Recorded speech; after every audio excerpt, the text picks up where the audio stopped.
Bonjour à tous, on se retrouve pour la troisième partie de cette vidéo sur le Storm Rebuy 10€ de PokerStars.fr. On s'était quitté sur une main où on avait gagné un conflit pour environ 20 big blinds avec As-3 et qui nous avait permis d'être en très bonne position. Dans mes souvenirs, on doit être à peu près à ce moment-là, quelque chose comme 35 joueurs restants, je pense, sur les 850 de départ. Et, euh, et on a donc 5 millions et demi de jetons.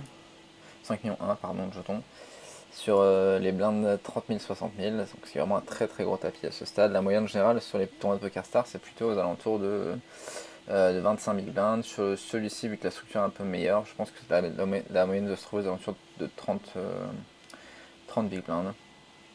Donc on est vraiment très bien, je pense que je suis à peu près certain qu'on est chip leader à ce stade.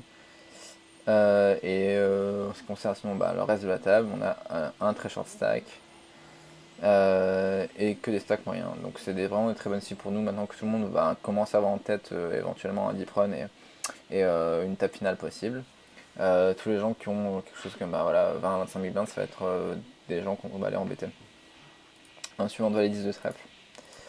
C'est relancé, payé au bouton. Et donc j'aurais pas défendu, je pense, de small blind si ça avait été seulement open raise, j'aurais ou fold ou 3 bêtes. Mais maintenant que j'ai un call et il y a un mec qui est assez deep dans le coup, no insult, je pense que j'ai un spot assez correct pour défendre le small blind avec une main qui va très bien jouer, même en position, relativement diff. On offre un bon spot de squeeze à la big blind, mais c'est pas trop grave. Il call aussi, donc c'est encore mieux pour nous. Et on flop finalement plutôt gros pour notre main. Et, euh, et s'il y a plusieurs options, je pense qu'on peut lead raisonnablement et coller un tapis chez Zakis, parce qu'on a toujours, avec top pair et gutshot, backdoor flush draw, on a toujours. On va avoir la cote pour payer contre lui, quoi. Je crois qu'il n'a jamais de main. Enfin, il peut avoir un 9-10, il peut avoir 7 et 8, il peut avoir les 8, des choses comme ça, mais on va toujours être bien. Et on peut donker et fold si jamais lui shove, et peut-être lui ça va dépendre s'il raise ou s'il reste dans le coup. Mais là j'ai décidé de check. Je pense que donker c'est une option vraiment intéressante, parce qu'encore une fois ça fait je pense la troisième fois que je le répète une fois dans chaque vidéo. Mais le multi-way nous protège des bluffs euh, trop improbables chez nos adversaires. Vous voyez. Quand on est en heads up, qu'il y a un mec qui donk, il y a certains joueurs pour qui c'est un auto-raise, quoi qu'ils aient, parce que le long bet c'est toujours de la faiblesse, donc peu importe ce qu'ils ont, ils vont toujours raise. Ici, même si lui est open raiser, il va d'une chip leader et je touche un board qui touche quand même beaucoup la range de la défense. Je lead un board qui touche la range de la défense. Et il a toujours du coup 3 joueurs à parler derrière. Donc donc c'est compliqué. Bref, je check. Tout le monde a check, donc ici j'aime beaucoup ma main. Sur cette carte qui ne change rien, mais qui ouvre quand même un certain nombre de tirages supplémentaires. Je pense que c'est très important de miser ici. Je misais petit, de manière à pouvoir me laisser une option, à me laisser plusieurs options, et à pouvoir aviser en cas de call chez lui ou lui. En fonction de la carte river, j'ai même pas eu besoin, bon, ça gagne. Pas un coup très compliqué, je pense, au final. Tout ça je passe, il y a un gros coup ici, on va regarder ce qui s'est passé. Je m'en souviens. Donc déjà c'est assez surprenant que Bucket défende normalement dans cette zone, c'est probablement pas un joueur très expérimenté du coup. Ici il y a très peu de mains avec lesquelles on est censé défendre. Euh, D'autant plus qu'il y a beaucoup d'argent noir ici avec toutes ces mains fortes, ou même ces mains moyennes, genre Roi Dame, Roi Valet, les petites paires, des choses comme ça, je suis très tenté de faire tapis parce qu'il y a déjà 400 000 au milieu. Et j'ai encore une grosse folle d'équité contre ces deux joueurs. Et Koniskas, on a vu que, bon, il le sait peut-être pas, mais il est pas très tricky. Euh, il fast play ses as, il a un peu peur, post-flop. Là, je pense qu'il a jamais une très grosse main ici. Alors que c'est un joueur qui, quand il colle dans cette zone, ils sont en trappe. Lui, je pense que jamais. Ok. Check, check. Bet, half pot. Call. Encore plus intéressant. Ici, c'est très bizarre. S'il est bon, normalement, il a que Jack 10 pour la quinte floppée. Ici, sinon, Il n'y a aucune main avec laquelle on est censé coller un tir de nos jetons au flop, sur un flop aussi riche. Si on a flush draw, faut y aller. Si on a top pair, faut y aller.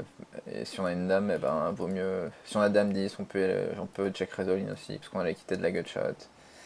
Quelque chose comme ça. Sinon, ben, on doit trouver la force de check folder, parce qu'il fait quand même half pot dans 3 joueurs.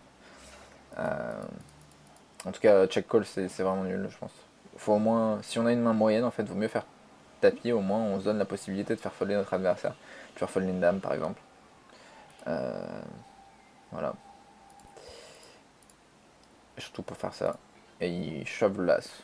Ce qui n'a pas trop de sens. Parce que s'il a valet 10, du coup, ben, on veut garder notre adversaire et pas le faire fuir sur une carte qui affaiblit sa range. Parce que lui, il n'a quasiment jamais d'as. Par as-dame, éventuellement. Et donc en fait, bah, peut-être qu'il a 6 de cœur, je sais pas, c'est bizarre, mais à 6 de cœur, faut faire tapis au flop. Il est call, et je crois qu'il y a 2 paires roi dame ici, et as-10 de carreau, donc voilà, bah, typiquement, qu'est-ce que tu calls les gutshot au flop, quoi. Si t'aimes bah déjà, faut faire tapis flop, je pense, et si t'aimes ta main au flop, bah, fais tapis, au moins tu te donnes la possibilité de faire passer son adversaire. Bon, là, ça aurait pas marché, mais si on ajoute ben, l'équité de notre main à la folle d'équité, ça.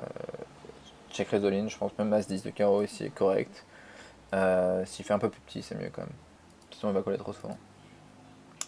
Mais check call, c'est vraiment nul. Surtout que l'as, autant si jamais il est en train de bluffer, autant le laisser bluffer l'as, quoi. Ça, c'est nul de faire tapis.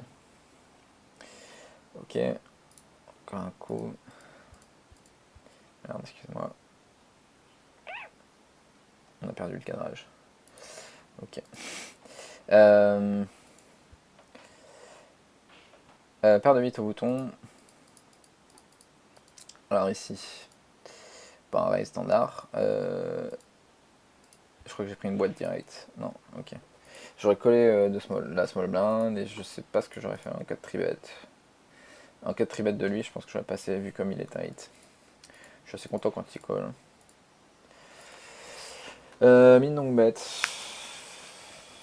Je sais pas trop quoi faire de ça. Ça peut être à peu près tout. Ça peut être ça peut être un petit as avec une gutshot, genre As2, As4. Ça peut être As5, As3, bien sûr. Ça peut être 5 et 6. Ça peut être un petit 9. Ça peut être un flush draw, ça peut être R. Comme si vous avez remarqué de toutes les mains que j'ai citées ici, j'en bats quand même la majorité. Au final, je suis battu que par un 9. Donc ici, bah, je pense qu'on a un call assez facile. Je pense pas trop d'intérêt de raiser parce que on va faire grossir le pot alors que on va quand même pas avoir beaucoup de turns chiantes si jamais on raise en fait. Genre, mettons qu'on fasse 500, il call, le pot fait 1 million, il lui reste 1,5 million et qu'est-ce qu'on fait sur la turn quand on se fait call. Même toutes les turns sont horribles en fait, à part le 8 de trèfle. Qui a encore fait rentrer 6 et 7. Bon, s'il fait ça avec 6 et 7, quand même, champion. Doublé du 9, du coup on a encore plus notre main, mais là il fait plus gros. C'est un petit peu surprenant. Donc peut-être que ça lui fait aimer son 5 encore plus. Ici je pense que on a toujours pas trop de raison de passer, on a encore la meilleure main trop souvent. Et on va aviser en fonction de la carte et du sizing river. Et l'As, ça l'empêche. Il mise l'As en fait, ce qui est assez surprenant pour nous. Un petit peu plus de. Enfin, un gros tiers pot. Et en termes de perception de range, du coup, l'As. Enfin, nous on est plus censé avoir d'As que lui. Et normalement, il est censé arrêter ses bluffs avec tout ce qui est middle pair, genre paire de 6, un 5, je sais pas. Il est censé s'arrêter. Donc j'ai réussi à me convaincre que il avait As2, As3, As4, As5. Et qui du coup il value un petit As comme ça. Donc il avait un 9. Donc j'ai trouvé la discipline de passer. Et il m'a montré un 9. Voilà. Donc good fold. Roi 8 de cœur. Alors ici du coup, vu qu'on n'est plus que 6 à table, et que c'est moi le gros tapis, je pense qu'il faut commencer à essayer de voler beaucoup les blindes dans des positions un petit peu moins conventionnelles que le bouton. Et pour ça, l'UTG, c'est on l'appelle le nouveau bouton. À savoir que on donne plus de crédit aux relances d'Erdogan. Et que là j'ai une main correcte, que si jamais je joue un coup post-flop contre lui qui défend ses big blinds, je vais avoir une main qui joue suffisamment bien, et que à 6, eh ben, je considère que c'est un très bon spot de style. Donc c'est ce que je fais, et ça gagne. Et je vais commencer à ouvrir quand même vraiment light dans les premières positions. 8 et 6. Bon, bah, je pas de mon bouton. Lui est très tight, lui aussi. Ça gagne. Valet 9, j'aurais ouvert si ça avait été faible jusqu'à moi. Ok. As-Dame de pique ici. On a un mec qui a. C'est pas la première fois qu'il open avec moins de 5 blancs. Et post-flop, il a pas été hyper aggro, donc je pense qu'il a encore des mains moyennes dans sa range. Ici, j'ai une main qui va très bien figurer pour jouer 15 big blinds à tapis. Donc je pense que c'est un réchauffe très standard. Et il a fold. Voilà, je pense que la main la plus faible à laquelle je fais tapis, c'est probablement As-Valet. As-Valet, paire de 8. Paire de 8, c'est limite. Faut, je sais pas. Ça dépend du mec. Si c'est un mec qui raise pas beaucoup dans cette zone, il faut même descendre à paire de 7, As-10 suité, même As-9 suité peut-être. Même si c'est un peu du spew, c'est pour montrer que vous êtes agressif, quoi. Si c'est un mec plutôt tight, je pense que As-Dame c'est le minimum. Voilà. Qu'est-ce qui s'est passé ici? Un raise, un call. Ok. On peut pas faire grand chose sur ce board quand on n'a pas touché. Ça touche quand même de manière vraiment importante la range du mec qui flatte. Dame Valet, alors là vous remarquez que j'ai pas fait mon min raise habituel, et j'ai fait un petit peu plus cher. En fait, pour que je me commit contre lui, et pas qu'il me... alors, je vais y arriver. Je fais un petit peu plus cher pour montrer directement à Konixkas, du coup, que je suis commit contre lui. Et donc, ça le fait qu'il sera moins enclin à me 3 bet et à me défendre trop light. Et vu que j'ai une main moyenne quand Zakis Bambi fait tapis, et ben je préfère me donner une meilleure cote pré-flop. Excusez-moi, j'ai un coup de téléphone, je reviens. Voilà, de retour, excusez-moi. Donc voilà, de toute façon, je gagne les blindes avec Dame Valet. Ah, excusez-moi encore.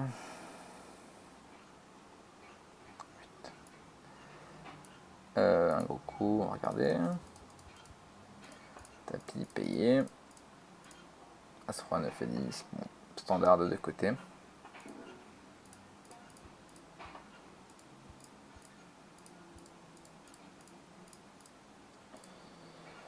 Pas de chance pour Lim for Value qui vient de se prendre 2 bad beats consécutivement. On note quand même que No Insult a open assez large, du coup avec As5 offsuit en position relativement avancée. On garde ça en tête pour la suite.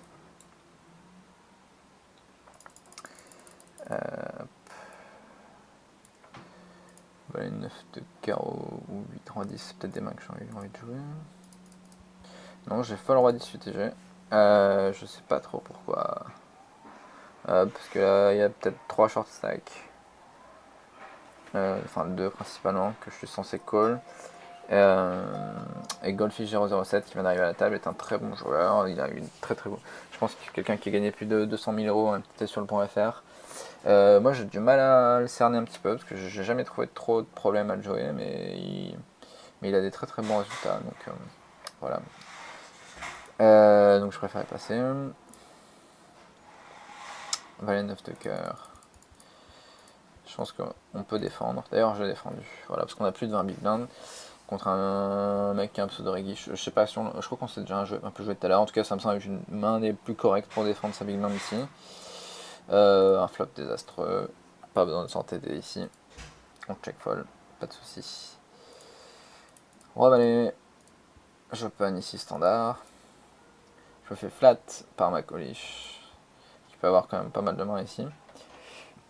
Aussi deep, en tout cas on a un coup intéressant à jouer. Et là par contre très bizarre, call chez McCoy 21. Un peu comme le mec tout à l'heure qui avait As-10 de carreau ici, il n'y a aucune vraiment main avec laquelle vous êtes censé coller. Et encore plus bizarrement, il n'y a aucune main avec laquelle vous êtes censé faire ça, quoi. Vraiment, je sais pas ce qu'il a. Je sais pas, peut-être 8 et 9 suite Vraiment, ça n'a aucun sens, quoi. Je sais, si moi je raise, je sais pas s'il passe une paire ici. Mais bon, avec l'autre appareil derrière, je préférais passer. Ça m'a vraiment embêté, quoi, parce que non, théoriquement, en plus, il m'a l'air quand même vraiment tight. Peut-être que en heads up, peut-être que je peux lui faire passer quelque chose, je sais pas. Bref, j'ai passé. Call. Là, je m'attends en fait que ce que lui l'attrape, qu'il est de 10 plus, quelque chose comme ça, qu'il est en train d'attraper. Tapis payé, et incroyable, il va payer avec moins bien. Parce qu'il y a paire de 8 et l'autre paire de 5, je crois. Voilà. Alors, paire de 8, faut absolument faire tapis pré-flop. Et paire de 5, je pense que. Pourquoi pas si on pense que lui est un gogol fini. Euh, mais c'est un peu dommage. En tout cas, très très bizarre cette façon de jouer paire de 8 chez McCoy.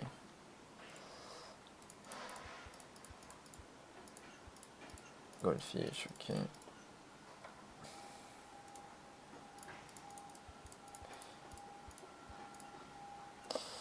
Alors, je sais pas ce qu'il m'a pris ici. 9-5 off. J'ai essayé de tribet. Je me suis pris la boîte tout de suite. Ok. Intéressant. Bah, vu que c'est la deuxième fois qu'il prend ce spot d'open du hijack, j'ai décidé de le tester et de faire un tribet. Je pense que le spot est bon. Parce que j'ai encore pas tribet depuis qu'on tourne à cette table. J'ai toujours montré des mains pour l'instant en showdown, même si j'étais relativement actif pré-flop, encore que, vous voyez, quand même beaucoup de roses ici. Et donc je fais un petit sizing, euh, mais où j'utilise au maximum ce qu'on appelle l'effet de levier. L'effet de levier, c'est-à-dire que, ben, en fait, par une seule mise, je menace directement l'intégralité de ses jetons. C'est-à-dire que c'est une mise où s'il est compétent ici, je m'attends jamais à ce qu'il colle. Donc peu importe maintenant, en fait, que j'ai 9-5 offsuit ou que j'ai As-3, c'est pareil. Ou que j'ai 8 et 9 suités, on va dire. Parce que je m'attends jamais vraiment trop à ce qu'il colle. C'est un petit peu mieux d'avoir une main qui joue au cas où il colle, parce qu'on peut toujours flopper un truc. Mais ici, en fait, ben, juste ce que je voulais expliquer à propos de l'effet de levier, c'est que lorsqu'on est dans une zone entre 20 et 25 blindes, euh, le risk-reward est toujours en faveur du 3 better. Je m'explique. Lorsque moi je fais 517, je risque 500 000 jetons pour en gagner 400. Encore moins parce que j'ai déjà 100 000 dépensés de toute façon de Big Blind.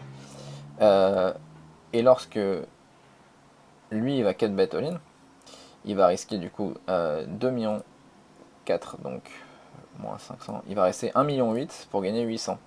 Donc en fait, pour les fois, mettons que bah là, s'il est de toute façon avec sa range value, ça change pas grand chose, puisqu'il avait décidé euh, de partir all-in avec sa main.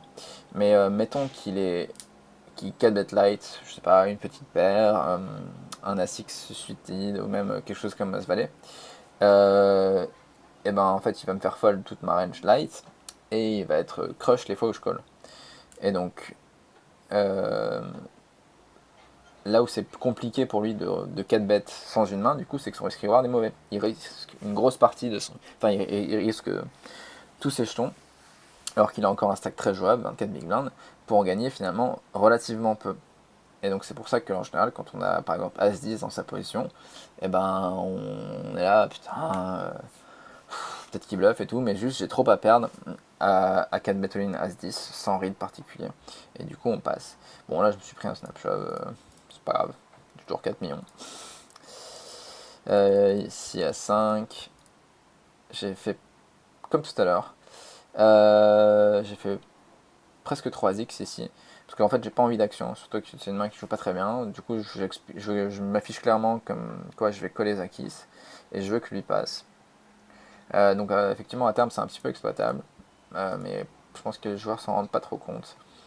Si j'avais une main qui joue un petit peu mieux, par exemple si j'ai Dame 10 de carreau, ça ne me dérange pas de jouer un flop contre lui.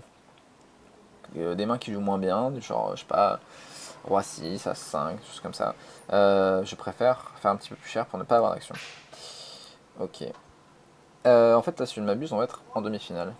Parce que je me souviens de ce coup. Ok donc ça va être la demi-finale ici. Ça allait relativement vite au final. Et j'ai As-Valet. Et Goldfish fait tapis pour 8 blindes. Donc bah, comme je vous l'ai dit, je pense que c'est un joueur relativement tight, mais vu que c'est un bon joueur ici qui va pas avoir des masses de spots pour pousser son petit tapis, Et que s'il se prend encore les blindes, il va être vraiment très très mal. Du coup, je pense que j'ai un call assez classique avec As-Valet ici. Je n'aime pas faire tapis, ni même re-raise pour plusieurs raisons. Simplement parce que là, si je call 800, que lui fait tapis 900, bah forcément, je vais call, ça change pas grand chose. Si lui reshove, je pense que je vais être obligé de call aussi. Même, non, sur le papier, on peut call parce qu'on va avoir une main forte, mais vu ce qu'il a montré, à savoir qu'il était vraiment très très très serré et pas enclin à devenir fou dans les spots marginaux, c'est dommage d'aller mettre la moitié de nos jetons, même avec une grosse cote et As-Valet, contre un mec dont on sait pertinemment qu'il va avoir deux rois. Et donc, si je fais un million 6, du coup, ben, effectivement, je suis commit contre lui. Euh, Et ça peut peut-être le faire passer paire de 9, je sais pas. Mais ça m'est. Enfin, si quand moi je colle, je le vois pas riche paire de 9. Et si je fais 1 million pareil 6, ben ça me commit pratiquement contre ma coliche. S'il fait tapis, je vais passer. Donc j'ai perdu 800 000 pour rien. Donc ici, je pense que c'était un just call. Et on se retrouve contre Roi-Dame et on tient. Standard de deux côtés, je pense. Mais l'intérêt du play, c'est de savoir si on just call ou si on re-raise. Dame Valet Trèfle, ben, open standard. Ici, j'ai décidé de faire un petit peu plus cher qu'un min raise. Pourquoi pas. En général, quand j'ai beaucoup de tables, je fais que des min raise, et quand j'ai moins de tables, je fais un petit peu plus pour, je sais pas, montrer que je suis à la table. Je sais pas, parce que des fois, il y a des mecs qui défendent un petit peu trop sur des strict min raise en se disant, bon, je sais pas, il a rien.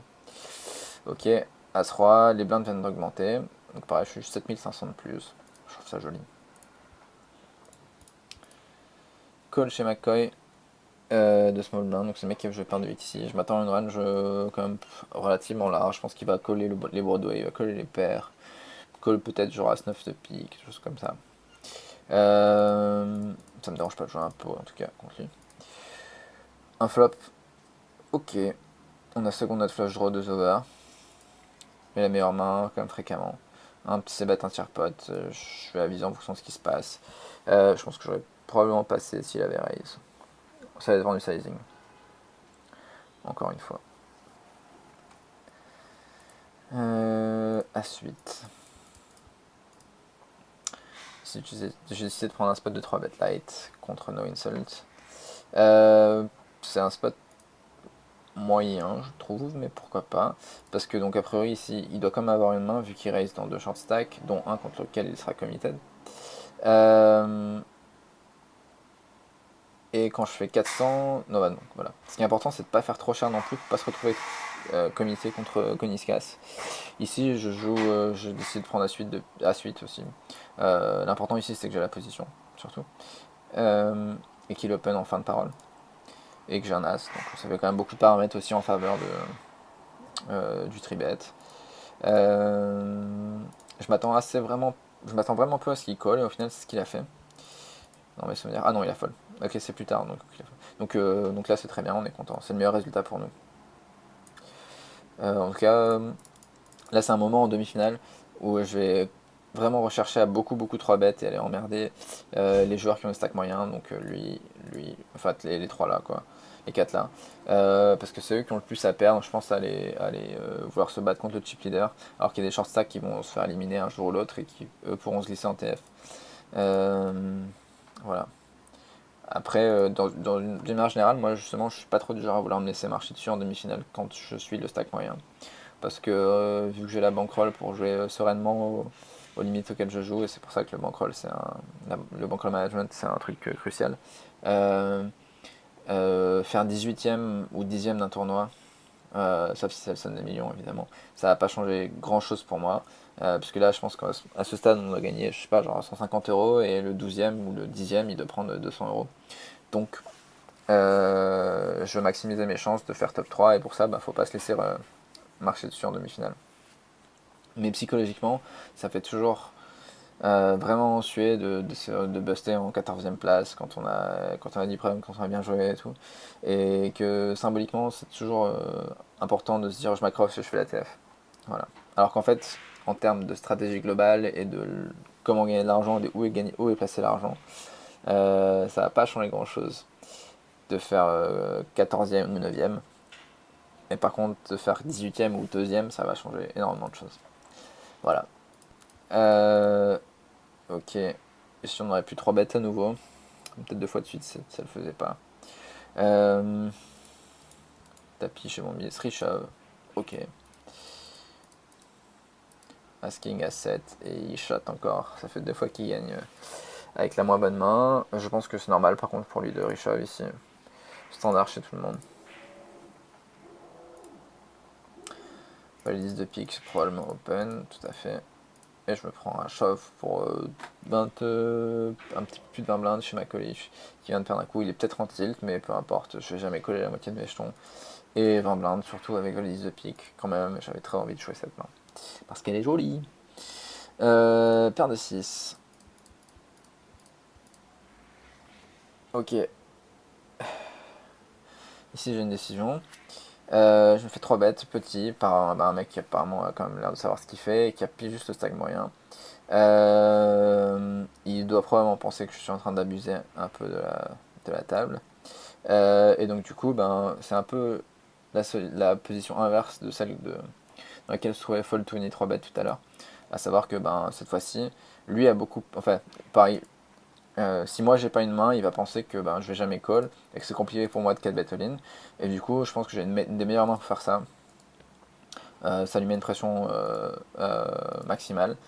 Je pense qu'il va quand même rester très bet fold assez fréquemment ici. Il a le sizing parfait pour faire ça.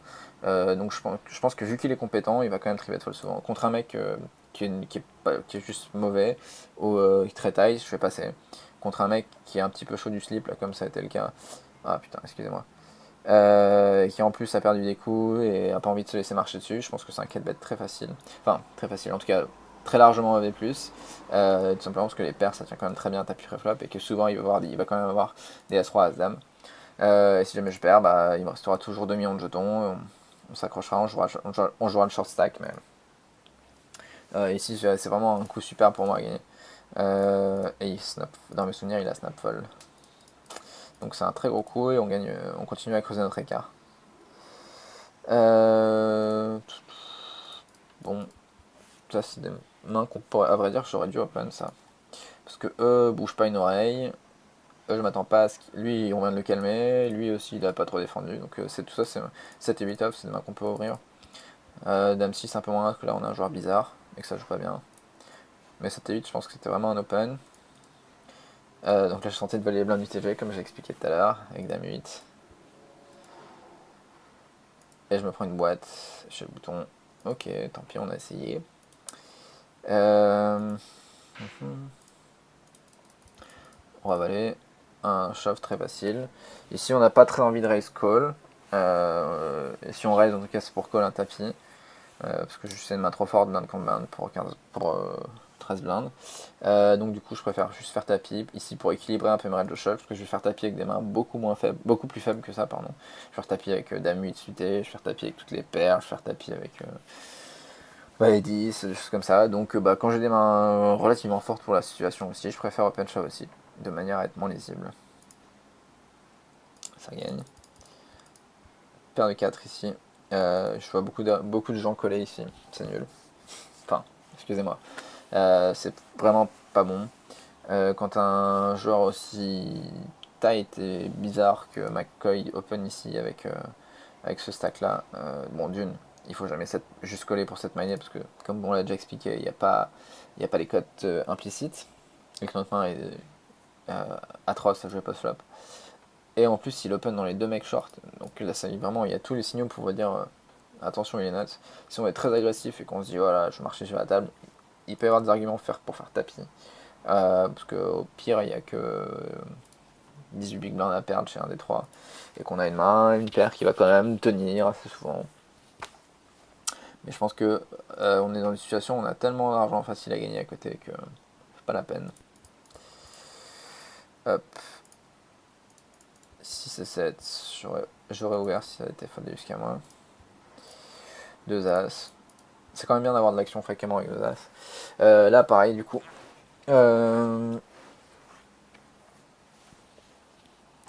vu que du coup, ben, on s'est persuadé qu'il avait une range forte ici, on pourrait call pour induce un squeeze chez un des deux, ou chez eux. Mais vu qu'il m'a pas l'air de réfléchir trop et qu'il fait des trucs bizarres avec paire de 8, je préfère essayer de mettre de l'argent pré-flop avant qu'il trouve un board qu'il n'aime pas et qu'il puisse check folder. Donc je fais un tout petit 3-bet et je m'attends ici à ce qu'il 4-bet all-in ou qu'il passe et il call. Donc vraiment, le mec, je comprends pas comment il joue, quoi. Mais c'est horrible. Et du coup, vu que c'est un board quand même assez scary ici, où il y a beaucoup de turn cards qui vont me tuer l'action, je préférais shove tout de suite en overbet pour représenter un bluff. Quelque chose comme As-Roi ou Dame qui passe. Et de toute façon, je pense que s'il a fait une paire ici, ou s'il a genre As-Valet ou Roi-Valet, il va call. Et que s'il avait eu paire de 5, paire de 6, il aurait passé sur un bet normal. Donc je préfère faire un trick qui fait de bluffy. Voilà. Rétrospectivement, j'aurais peut-être aimé me voir faire un petit peu plus cher pré-flop parce que c'est lui. Mais sinon, c'est bien de faire petit.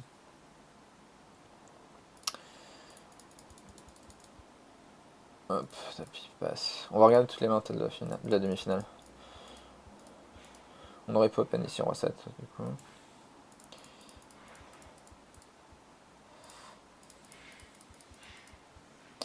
J'essaie de donner un walk ici avec 8 et 4 off.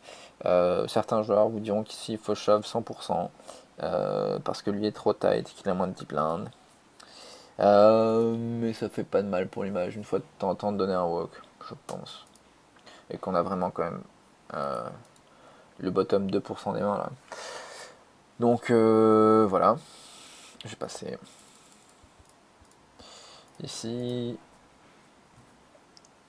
On pourrait tenter 3 bet light, mais je pense qu'il a une range vraiment forte ici pour lancer UTG dans cette zone. Et qu'en plus on l'a déjà 4 bet all-in une fois, donc on trouvera de meilleures situations. Idem ici avec Asis de pique. Ce sera assez horrible de 3 bet fold.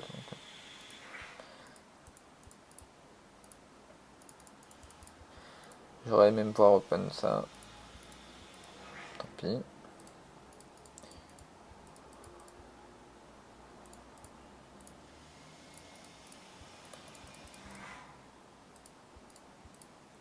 Voyons que ce joue relativement standard. Waouh, 3 bêtes chez lui. Attention. Donc là, il va remonter quand même 1,5 million de jetons sans showdown à base de restyle et de 3 bêtes. Donc là, 3x chez lui. Donc on voit que vraiment, ça confirme notre read, il n'est pas évolué. Open shove, king jack, il faut pas call ici absolument. C'est beaucoup trop et qu'on ne crache rien, on ne domine rien, pardon. De sa range avec Roi Valet offsuit. Je pense que peut-être que s'il avait eu 150 000, j'aurais payé. Pardon, 1,5 million, j'aurais payé. Enfin, j'aurais fait de tapis, on va dire, pour isoler. Mais ici, rien à gagner. C3, voilà. Là, je suis content. Même si je vais être commit contre lui, ça fait longtemps que j'ai pas open une main. Et voilà. C'est bien de voler les blindes. Gros pot, juste après. Vous me direz pourquoi j'open 6 et 3 et j'open pas 5 et 4, qui est une main qui est quand même légèrement meilleure. Je sais pas, je vais peut-être pas styler 2 fois de suite. Open shove ici. Call chez McCoy. As-Dame. A5. Pas grand chose à faire, push standard. Call standard, ça tient. Bon, du coup on a un joueur bizarre et que je trouve assez mauvais en ce qui me concerne. Enfin en tout cas avec beaucoup de faiblesses majeures. Qui a beaucoup de jetons. Et du coup on se retrouve à 6 à table.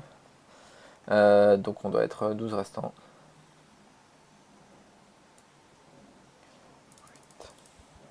Tapis, passe, d'accord. 3 bêtes ici, je pense que c'est bien pour imprimer tout de suite une image agressive et pas lui laisser profiter de ses jetons. Je pense que c'est un mec qui est facile à bluffer et qui donne trop de crédit aux autres également. Donc je fais tout petit, je m'attends du coup à ce que lui colle assez souvent mais que je gagne le coup hyper fréquemment sur un c-bet. Donc c'est bien. Et il passe de toute façon. Et c'est le moment où je vais mettre beaucoup de pression, on est 12 restants, lui je suis sûr qu'il veut c'est le profil à vouloir s'accrocher absolument à sa TF, donc c'est un spot de tribet facile je pense. Passe. Ok, j'aurais mis une raise sinon. Ah, il a doublé. Ok.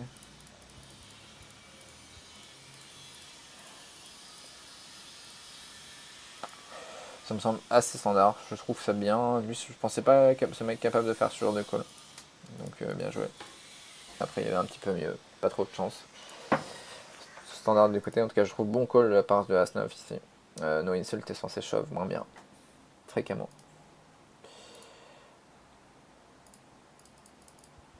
Okay. Voilà, donc si je. Ben, on n'est plus que 5, donc on sait vraiment la bulle à ta finale. J'hésite de voler UTG avec 10 et 3 piques. Pourquoi pas. Voilà. Faut bien voler les blindes quand même de temps en temps. Mais voilà, ça c'est des choses que vraiment je pense que la plupart des joueurs ne pensent pas à faire. Et que c'est vraiment encore une des rares positions où j'ai du crédit. Et la table me permet, vu que je suis commis contre personne. Et que lui, on a vu qu'il défendait pratiquement jamais. Donc il faut vraiment le faire.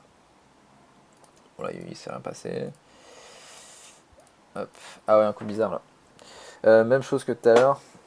Juste de prendre un spot de 3 bêtes contre lui avec un as moyen. Et là, cette fois-ci, il call. Donc, je sais pas trop ce qu'il peut avoir dans cette zone de 25 big blinds. Je sais pas, des Broadway, des choses comme ça. Des dames balais suités, des rois dames. J'espère pour lui qu'il a pas de paire, parce que sinon c'est vraiment nul. Ou peut-être pas, il m'attrape avec 2 as de roi. Mais c'est un flop qui est quand même trop en ma faveur. Au cas où il est des paires, ou qu'il est, je sais pas, 6, 7 suité. Je suis un petit peu obligé de ces bêtes. Du coup, je fais tout petit. Parce que de toute façon, si la dame valet, chose comme ça, il va pas fold. Si la roi dame, si la valet 10, il va pas fold. Donc là, je suis vraiment en one stab. Une seule tentative pour bluffer à ce coup. Et j'arrête. Donc autant faire petit. Et il fold. Donc je suis content. Je sais vraiment pas trop ce qu'il peut avoir. Je pense qu'il doit avoir des connecteurs assortis petits. Hop, valet 2. Bon, là, on va commencer à relancer toutes les mains. Paire de 8 en plus. Quand on a une vraie main. Bon. 3x, ok. Avec 3x avec 10 blindes, c'est très bien joué. Pas du tout exploitable ça. Tapis, c'est probablement le plus compétent des joueurs qui restent pour 10 blindes. Ici, paire de 10, c'est un snap call. On est très content. Donc on fait tapis pour isoler contre lui. Et on perd contre dame balai, malheureusement. Mais là, ici, avec paire de 10, on est vraiment. Faut toujours call. Bon, pour 10 blindes, 5 candid, c'est pas, je pense que c'est pas le point clé de la vidéo. Vous êtes au courant. À suite de pique. 400 000, il défend. Contre lui, ça me dérange pas trop. Son flop flush draw. Ouais, et là, je m'attendais à ce que je fasse un bet un peu plus gros. Parce que avec notre flush draw contre lui, on a envie de jouer un peu plus gros. Ah, quoique, j'ai plus 8 millions. Si j'ai eu 8 millions, je suis content de bourriner. Là, j'ai un peu plus. Moi, j'ai perdu du coup 10 blindes. Donc, je vais me laisser la place de pouvoir coller un check raise ou shove par-dessus un check raise. Bon, de toute façon, il check fold. Donc, voilà. Tout ça, il s'est un passé. As-Dame. Donc contre lui, j'ai tenté d'induce As-Dame. Vous voyez tout à l'heure avec Roi-Valet, j'ai fait tapis. Dans le même genre de situation. Là, contre plein de bons joueurs, je vais faire tapis. Parce qu'ils vont penser que du coup, je fais tapis avec moins bien qu'As-Dame et me colle moins bien. Ici, j'ai voulu induce, c'est-à-dire le laisser pusher des mains moins fortes, qui est pas évident au final, au vu de qu'il a montré. Ça va pas changer grand-chose. Le seul cas où ça m'emmerde, en fait, c'est quand il colle et que je rate le flop. C'est pour ça que globalement, je préfère un petit peu faire tapis. Bon, voilà, donc là, quand c'est fold jusqu'à moi, je vais lancer. Hein.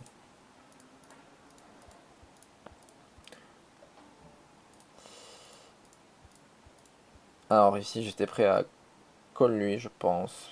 Même si je m'attends vraiment à être mieux qu'en flip. Reshove contre lui, et là, je vais devoir call pour 15 blindes. Ou reshove all-in. Très facile. Et il fold. Il a tenté un style. Bon, du coup, vu que je l'ai fait le coup d'avant avec As-Dame, même s'il a 10 blindes, je m'attends à ce qu'il folle encore très très souvent. Donc, ben, je préfère faire. Vu que ça a marché le coup d'avant, je préfère faire ça plutôt que de faire tapis. Ça gagne. Ok. Bon, là, je suis obligé de call du coup. Ah non, j'ai fold. Waouh. Ah ouais. Non, c'est bon. C'est bon. Du coup, bah là, je suis vraiment dans un mode où, ouais. Les 10 derniers coups, j'en ai gagné 8. Non, 7. 7. En gagnant, bah voilà, 600 000 jetons à chaque fois sans rien faire. Pourquoi est-ce que j'ai besoin d'aller gamble 10 blindes dans un spot où je sais que, ben, certes, j'ai un as, que j'ai la cote, tout ça. Mais le mec, il est vraiment, il a pas joué un coup. Donc c'est pas grave, je l'attraperai plus tard. Et au final, il y a également un argument auquel on pense pas souvent, mais quand on est chip leader en demi-finale d'un tournoi, il y a un certain intérêt à laisser le short stack vivant. Puisqu'en fait, le short stack, on s'en fout, il va finir par bust. Mais les mecs qui ont tous 15-20 big blinds, en fait, eux, ils ont qu'une seule envie, c'est que lui bust pour arriver de nouveau à une table de 9 et jouer leur jeu short stack. Là, eux, ils en peuvent plus de vivre. Donc, ma meilleure chance de les étouffer, quelque part, c'est de continuer à, à c'est de continuer à les pressuriser. Et en gardant un short stack sous la poche, dans la poche, entre guillemets, bah, je peux continuer à lancer tous les coups et eux sont obligés de fold. Voilà, donc c'est aussi pour ça que je fold. Tac, 8 et 4. Bah, je pense que j'aurais dû continuer. Je vais passer. Voilà, 8 et 3 de trèfle. C'est suité, c'est relancé. Hein. Mais bon, on a vu qu'il y a de la stratégie derrière. Ça gagne. Et là, 2 rois, magnifique. Enfin. On une vraie main. Et bon, bah, standard. Ici, j'ai décidé de réchauffe directement. Bon, voilà. On peut call aussi. Ok, bah je vais faire une pause après cette main parce que j'ai plus de batterie. Puis en plus c'est la tapinale après. Donc voilà. Et je gagne contre As-Valet. Top 7. Voilà. Bon bah standard, pas de chance chez No Insult, rien à faire ici. Le riche avec As-Valet standard. Pas de chance que je me réveille avec une grosse main. Donc c'est quand même un très gros pot. Et c'est bien parce que ça me permet d'arriver en table finale avec 11 millions de jetons. Le deuxième on a 5 millions. 6 pardon. Mais là vraiment on a une énorme avance et normalement on va pouvoir gérer tranquillement sans prendre de grands risques avec beaucoup de short stack comme vous voyez. J'aime bien mon siège à la table. Voilà, on se retrouvera pour la table finale dans une quatrième partie. Merci de m'avoir suivi.